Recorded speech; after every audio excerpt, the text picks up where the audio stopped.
Bapak, Ibu, saudara-saudara, dan anak-anak yang kekasih, selamat sore, shalom. Apa kabar hari ini? Kita tetap sehat, semangat, dan sukacita. Kami ingin mengajak panjenengan yang ada di rumah ini bersama-sama sehat, semangat, sukacita. Mari 1, 2, 3. Sehat, semangat, sukacita. Bapak Ibu, kita akan memasuki untuk PD yang ke-4 atau Minggu Prapaskah yang ke-5, yang dalam hal ini akan kita mulai dengan pujian pembukaan yang akan diambil dari Kidung Jemaat 26 bait 1 dan 2.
Mari kita bersama-sama memulai dengan doa pembukaan. Sungguh luar biasa yang boleh kami rasakan untuk sore hari ini. Tuhan memberkati kami maupun saudara kami yang ada di rumah masing-masing untuk bersama-sama memuji nama Tuhan, bersama-sama mendengarkan firman Tuhan dan merenungkan kehidupan Tuhan Yesus yang menderita sengsara di dalam masa Prapaskah minggu yang kelima ini. Kiranya Tuhan hadir di tengah-tengah kami, terkhusus kami akan bersama-sama mendengarkan firman Tuhan. Kiranya Tuhan memberikan berkat Roh Kudus, menerangi hati dan pikiran kami, sehingga kami boleh merasakan dan memahami firman-Mu, bahkan bisa kami wujudkan dalam kehidupan kami di masa depan dengan penuh pengharapan. Amin. Bapak, Ibu, dan saudara yang kekasih, kita akan bersama-sama untuk membaca firman Tuhan dari kitab Injil Lukas. Injil Lukas yang ke-23, bait 33 sampai 34a. Demikianlah sabdanya. Yesus disalibkan. Ketika mereka sampai di tempat yang bernama Tengkorak, mereka menyalibkan Yesus di situ dan juga kedua orang penjahat, yang seorang di sebelah kanannya dan yang lain di sebelah kirinya. Yesus berkata, "Ya Bapa, ampunilah mereka, sebab mereka tidak tahu apa yang mereka berbuat. Demikianlah sabda Tuhan. Kiranya kita boleh setiap saat mendengarkan firman Tuhan dan diwujudkan dalam kehidupan kita sehari-hari. Bapak Ibu yang kekasih, kitab Injil Lukas menceritakan ketika Tuhan Yesus disalib. Tempat penyaliban biasanya disebut Golgota. Mengapa di situ disebutkan tengkorak? Barangkali tempat penyaliban itu adalah di Golgota itu adalah sebuah bukit kecil dan bentuknya menyerupai tengkorak. Saudara-saudara yang dikasihi Tuhan, di dalam firman ini menyebutkan yaitu doa syafaat Tuhan yang pertama kali ketika ia disalibkan, yaitu Bapa, ampunilah mereka karena mereka tidak tahu apa yang mereka berbuat. Doa syafaat Tuhan Yesus ini sebenarnya merupakan intisari dari ajaran Tuhan Yesus yang dulu pernah diajarkannya. Kitab Injil Lukas 6 bait 27 sampai 35 itu menyebutkan kasihilah musuhmu, berbuatlah baik kepada orang yang membenci kamu. Di dalam hal ini kita tahu bahwa ucapan pertama Yesus ketika dia berada di atas kayu salib merupakan doa yang dipanjatkan Tuhan Yesus kepada Bapa. Meskipun secara manusiawi mereka tentu akan memandang sesuatu yang sulit. Karena pada waktu itu Yesus benar-benar menderita, ia dianiaya, dihina, lapar dan haus. Tetapi di dalam hal ini dia sanggup untuk melihat sesuai dengan visi yang diembannya, yaitu menebus dosa manusia. Sehingga ucapan yang pertama adalah, ya Bapa, ampunilah mereka. Saudara-saudara yang kekasih, yang dimaksud siapakah yang dimaksud mereka itu adalah mereka yang disebut di sini adalah yang pertama adalah golongan orang-orang ahli Taurat atau orang-orang Farisi. Yang konon kabarnya adalah orang-orang yang ahli pono bahasa Jawanya di dalam masalah firman Tuhan. Namun apa yang terjadi di dalam tingkah lakunya justru berbeda 100 derajat daripada kenyataan yang ada. Yaitu mereka lebih hanya mengasihi diri sendiri, membenarkan dirinya sendiri daripada orang lain. Berikutnya adalah yang kedua adalah orang-orang Yahudi yang pada waktu itu menerima mujizat-mujizat yang diberikan Tuhan. Tetapi ia berharap bahwa Yesus adalah harapannya sebagai kaisar atau raja yang berkuasa. Tapi ternyata dia harus menderita sengsara, bahkan harus mati di salib. Itulah yang ia lakukan oleh Yesus. Dan yang ketiga adalah para prajurit yang pada waktu itu melakukan tugas untuk menyalib sesuai dengan tugasnya. Kita tahu bahwa di dalam hal ini semua golongan itu mewakili manusia yang telah menyalibkan Yesus yang tidak bersalah. Berikutnya disebutkan di sini, sebab mereka tidak tahu apa yang mereka perbuat. Tuhan Yesus mengatakan bahwa mereka tidak tahu akan apa yang mereka perbuat. Tidak tahu di sini adalah mereka sedang berpihak kepada dosa. Mereka menghukum orang-orang yang tidak bersalah. Mengapa saya mengatakan tidak bersalah? Di dalam kitab Lukas 23 ayat 13 sampai 25, Bupati Pontius Pilatus sebagai penguasa yang pada waktu itu mengadili, dia tidak melihat kesalahan sedikit pun terhadap orang ini, maksudnya terhadap Yesus.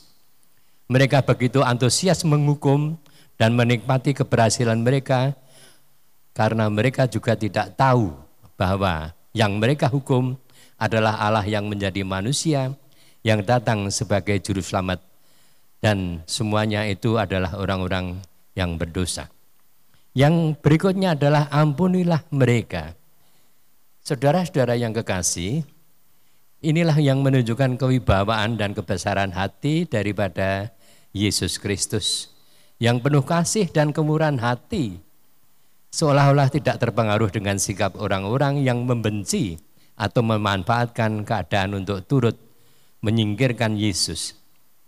Arti yang lain, Yesus bersedia berkorban, yang di dalam hal ini digambarkan di dalam khotbah atau di dalam ibadah-ibadah pada waktu ibadah pengakuan dosa yang zaman dulu adalah di dalam bentuk ibadah korban. Dan korban yang sekarang dilakukan adalah karena kepercayaan dan iman kita kepada Yesus, sehingga dengan demikian kita bisa merasakan betapa sebenarnya kasih Allah kepada kita semuanya, dan kita di hadapan mereka adalah tidak layak dan sekarang dilayakkan oleh Tuhan Yesus. Di dalam Yesaya 53 ayat 4 disebutkan, tetapi sesungguhnya penyakit kita yang ditanggungnya dan kesengsaraan kita yang dipikulnya. Saudara-saudara, melalui perkataan Yesus di kayu salib, mari kita jadikan suluh untuk mengorbankan kasih kita kepada Tuhan. Lihatlah dan ingatlah bahwa Kristus menderita demikian hebat.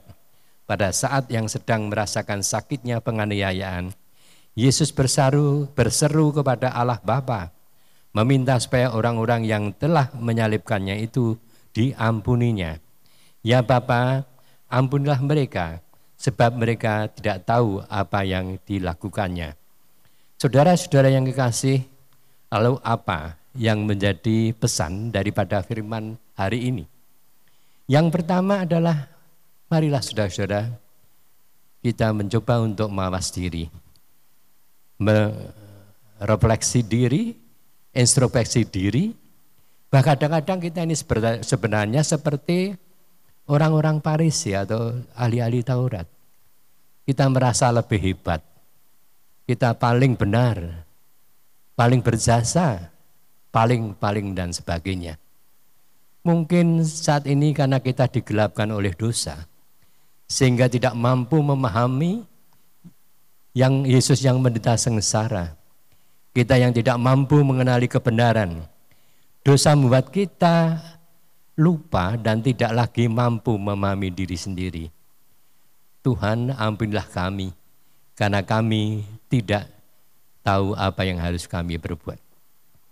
Saudara-saudara yang kekasih di dalam Tuhan Yesus, yang kedua adalah sejauh mana kita bisa meneladani daripada Yesus sebagai manusia. Ia melakukan sesuatu dan memohon pengampunan terhadap mereka yang menganiayanya. Ini mewujudkan bahwa kita hendaknya mempunyai sikap yang murah hati, mempunyai jiwa pengampun satu dengan yang lain. Dan alangkah baiknya ketika kita hidup di tengah-tengah keluarga kita, di tengah-tengah masyarakat kita, di tengah-tengah pekerjaan kita berusaha untuk setiap waktu mampu mewujud nyatakan kemurahan hati, pengampunan itu kepada orang lain. Tapi apa yang terjadi saudara, ketika suatu waktu kita itu dihina, dicaci maki, dibunyi-bunyikan, bahasa asingnya diunek-unek, itu biasanya malah kita langsung menjawab, membunyi-bunyikan juga, bahkan kadang-kadang lebih banyak bunyi-bunyi kita. Saudara-saudara yang kekasih, di dalam Lukas 6 ayat 27 yang pernah tadi kita baca, kasihilah musuhmu, berbuatlah baik kepada orang yang membenci kamu, berdoalah bagi orang yang mencaci kamu. Kasih yang sesungguhnya justru ketika kita boleh menerima pengampunan terhadap orang yang tidak patut kita kasih, yang membenci kita, yang memfitnah kita, yang melakukan kasar kepada kita. Dan itulah perintah Tuhan. Yang ketiga, yang terakhir adalah hidup bersyukur yang diwujudkan dalam tindakan sesuai firman-Nya. Hidup dalam pertobatan dan ketaatan, jangan biarkan Tuhan Yesus sedih melihat perbuatan kita yang dikuasai oleh dosa dan kekerasan hati kita. Sukakanlah hati Tuhan Yesus dengan hidup penuh kasih, kemurahan hati, kepedulian, simpati, dan empati. Kita percaya bahwa Tuhan akan memberkati kita semua. Tuhan Yesus memberkati kita. Amin. Bapak Ibu, kita akan masuk saat teduh. Saudara-saudara, Tuhan Yesus telah membayar kita dengan darah yang mahal. Namun kita sendiri justru mengingkari keselamatan dengan membiarkan diri kita jatuh di dalam kesesatan. Sikap semacam itu sangat menyakiti hati Allah. Kita seharusnya juga membuat Tuhan Yesus gembira dan senang, bukan membuatnya bersedih dan menangis. Allah rindu untuk mencurahkan berkat-Nya bagi kita. Dia selalu memanggil kita untuk kembali. Mari kita hidup dalam pertobatan dan ketaatan. Hidup di dalam pengampunan. Ampunilah kami, karena kami seringkali tidak tahu apa yang kami berbuat. Demikian Bapak Ibu, saat teduh telah selesai. Kita akan bersama-sama untuk memuji nama Tuhan dari Kidung Jemaat 40 bait 1 dan 2 dan diiringi dengan persembahan.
Bapak Ibu, kita akan bersama-sama doa syafaat. Saya akan menyampaikan doa syafaat ini dengan bahasa daerah atau bahasa Jawa. Matur nuwun Duh Pangeran, paduka ingkang sampun paring wewengan anggen kawula sami mirengaken sabda pangandika paduka. Wekdal menika kawula sami ngunjukaken pandonga syafaat kawula. Paduka mugi paring berkah dhateng brayat-brayat Kristen. Samiya gesang ing karukunan, aos ing aosan, sami mindakno gesang apunten ing apunten. Kawula ndongaaken para sesepuh lan para adiyuswa, paduka tansah maringono sehat, semangat lan sukacita.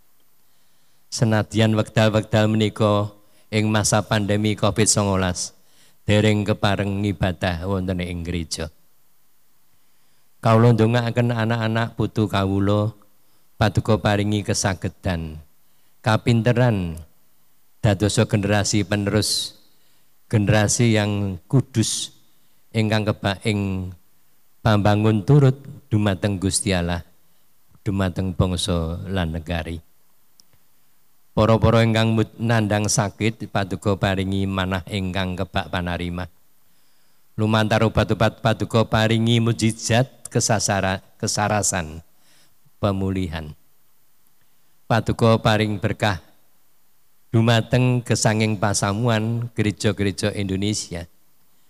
Kasekno nindakaken swanten ing kenabian wonten ing bumi Indonesia menika. Paduka paringi kawicaksanan dumateng para pemimpining negari kawula anggening nanggulangi pandemi Covid-19 saha pemulihan ekonomi Indonesia. Wekdal menika kawula ngempalaken bisungsung kawula minangka tandha atur panuwun kawula. Pangeran kawula nyuwun pangapunten sekathahing dosa kawula inggih dosa ingkang kawula sengaja saha dosa ingkang boten kawula mangertosi. Berkah paduka ingkang kawula suwun wonten ing asmanipun Gusti Yesus ingkang sampun nandhang sangsara seda sinalib amargi nebus dosa kawula. Matur nuwun Gusti. Haleluya. Amin. Bapak Ibu, demikian persoalan doa untuk hari ini dan kami mengucapkan selamat malam. Sekali lagi kita akan mengatakan tetap sehat, semangat, sukacita bersama-sama. Sehat, semangat, sukacita. Amin. Gusti berkahi. Bapak Ibu, kita akan menutup persoalan doa ini dengan lagu pujian dari Kidung Jemaat 169 bait yang pertama, Memandang Salib Kristus.